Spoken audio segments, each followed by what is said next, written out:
All right, number 14. Miss Cottle's purse weighs 2,300 grams. 1 kilogram equals 1,000 grams. How many kilograms does Miss Cottle's purse weigh? So this is another just straight conversion problem, right?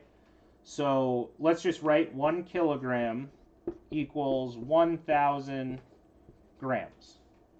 Okay? And her purse weighs 2,300 grams. Okay? And they're asking how many kilograms does that equal? Okay, so we're going from a smaller unit, right? Because there's 1,000 grams fits into 1 kilogram, so grams are much smaller.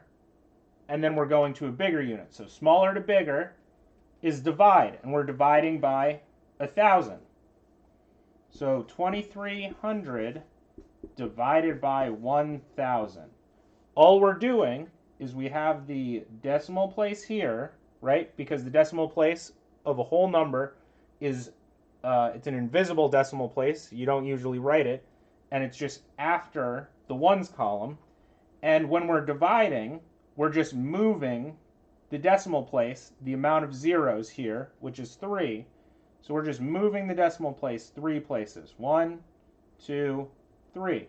So the answer would be 2 and 3/10. You can drop the zeros at the end of as long as the zeros are at the end of the decimal or on this side of the decimal, on the right side of the decimal, and there's not a random number that's not a 0 over here, you can just drop the zeros, right?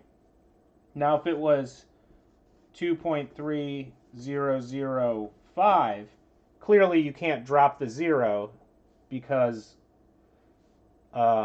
you can't drop these zeros, right? Because there's a 5 here. But if it's just like this, you can drop these zeros because there's no number after it, and technically you could draw an infinite amount of zeros after. It stays the same. But the answer is 2